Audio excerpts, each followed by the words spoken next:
First thing that, Prof, I want to understand is you've had a very extensive career, and I always say legends always think they'll do one thing but end up doing the other. I believe law was not your original idea of what you want to do. Can you please give us a view of how your shift from music to law?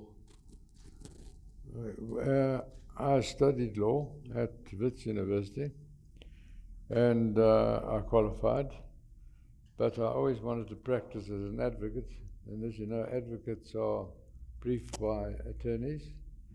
Nobody knew me at that time, and I thought I should practice as an attorney for a few years so the attorneys could get to know me. So I qualified as an attorney, and I practiced as an attorney in the lower courts, the magistrates' courts. And I used to park my car in Fox Street. The Fox Street entrance to Magistrates' Court was a parking lot. Next to it was a building called Chancellor House. And in Chancellor House was the first African firm of attorneys, mainly Mandela and Temba. And as a result of parking there, I often walked past and walked with Mr. Mandela to court. We introduced ourselves to each other, and we got to know each other. That was in the early 60s. Then one day I was walking, met him in the parking lot. We walked across to court. On the first floor of Chancellor House, they were on the second floor. On the ground floor was Phyllis Peake, the prisoner's friend. And Phyllis Peake was running a business to arrange bail bonds for people who were charged, who couldn't have the ready cash. That ostensibly was a business. But the police alleged that she was running it as a front for a brothel. And one day I was walking with Mr. Mandela across the court, and he started laughing. He said to me, "Mervyn, you can't believe what's happened. I've been subpoenaed by the state to give evidence for the state," which, you know, the state was against him. Yes. At the time. He said, of the goings on in the business with Phyllis Peake. He was very amused that he was going to be a state witness. So that's how the relationship with Mr. Mandela started. Talking about Mr. Mandela, there was a case by Louis Late, the president of SARU, when he subpoenaed President Mandela due to certain discrepancies that he thought he had. Your engagement with President Mandela around him being able to go to court against all people's perspective, how did that impact corporate governance in the country? Well, Mr. Mandela, when he came out of jail, started being concerned about how rugby was being run in South Africa. And Mr. Louis Late and him had an exchange of words. There was an application to court for a commission of inquiry into South African Rugby Union.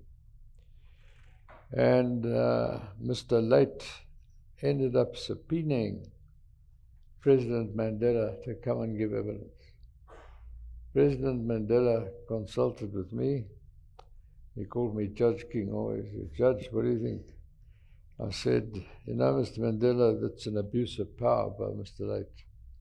Because really you can't add anything to what's happening in the rugby union. He's just trying to embarrass you because you started this whole inquiry." I said, "You could apply to court to have it set aside, but my advice to you is honor the subpoena, go to court, answer the questions and give evidence and show your respect for the rule of law." And that's exactly what he did. He went to court, they asked him one or two questions, which was evidence that really it was an abuse of power. In the end result, Mr. Late was removed as president of rugby, and he lost all his influence in rugby in South Africa. So it turned out to be the right advice, and Mr. Mandela was seen as a person to respect the rule of law. And it was a very positive thing for South Africa. Looking at that and looking at how that drove the role of corporate governance, tracking back to 1992, when I think Nelson Mandela also was very influential in you taking the role to write the first King report. How did that happen, and how did the Cadbury Adrian Cadbury committees also impact how you then went through to do King 1? What happened was, one morning in my office, I got a phone call from Richardson, who was the chief executive of the Institute of Directors in South Africa. And he said to me, you know, Adrian Cadbury has just issued this code of conduct as to how companies should be directed and steered, strategy. And his remit, Adrian Cadbury, was on the financial aspects of governance. So it was very specific. But the Institute of Directors in South Africa said, we've had a discussion with your legal and your business experience. Would you agree to form a committee and write a code of conduct for how to conduct oneself as a director in a company in the new South Africa? I said, well, let me think about it, because at the time I was the chairman of First National Corporate Merchant Bank, the Frame Group, the Kirsch Trading Group, which made me chairman of Checkers, Metro Cash, Russell's, Dion. I had my hands quite full. Clearly. I said, let me think about it, and I'll come back to you. That very afternoon, Mr. Mandela phoned me about something. And I told him about this approach of the Institute of Directors. He said to me, do it. You're the right man.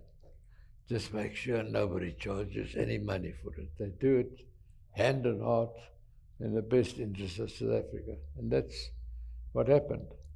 I formed the committee, which was representative of our Rainbow Nation, and as it became known, and nobody to this day has ever charged a penny for the work done in the King Report, which obviously has become known around the world and influenced the thinking around the world about governance. King 1 report, pretty much the focus was on collective remuneration. And for the first time, surfacing what corporates pay executives, which could be a debatable issue. King 2 looked at sustainable reporting. What was your influencing or persuasion patterns in getting the corporate South Africa to agree to surface the collective remuneration on the annual reports? Well, from the middle of the 19th century, when the concept of the limited liability company was established, right up until towards the end of the 20th century and the beginning of the 21st century, there was the principle of the primacy of the shareholder. And the belief was that the shareholder was the owner of the company. I spoke against this view because when a company, you and I form a PTY Limited, let's say, Tamela, and it's very successful, and we want to list it on the Johannesburg Stock Exchange.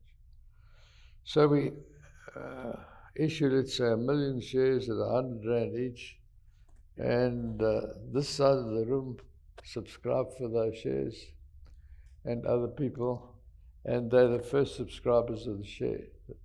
They pay the money to the company, and the money goes into the bank account of the company. When 6 months later, when the share price, let's say, has gone up 20%, they decide they're going to sell their shares, and they sell it to the people on this side of the room. The people on this side of the room pay the people on this side of the room. Their money they pay doesn't go into the company. So they're not providers of capital, the people on this side of the room. The initial subscribers are providers of capital to the company. So not only the majority of shareholders are share traders, the listed companies I'm talking about, they're not the original subscribers. So the concept of ownership, the attributes of ownership, you all got a pen in front of you, you can break it, you can give it to me, you can give it to Mela, you can throw it away, you can do what you like with it. That's your right as owner. You can't go into a company as a shareholder and remove a bottle of water from the company. It's a theft. Why? Because it's a company's asset. The company is sovereign, and it's this legal fiction of a person with limited liability. And it came about because wealthy people in the middle of the 19th century said, we're not going to start new businesses anymore because when the businesses fail, we're liable to the creditors, we're still liable to the employees. The government of the day was very concerned. Exactly the same as today. We've got to create more jobs for the people. And we've got to raise capital. How do we do that? Lord Gladstone and other intellectuals said, well, why don't we create a person? The clergy was very opposed to this. And the head of the clergy at the time, one of the leaders, was Lord Thurlow. And he said, who are we to create a person? Because only the Almighty can create a person. And we're going to create a person that has no heart, no mind, and no conscience.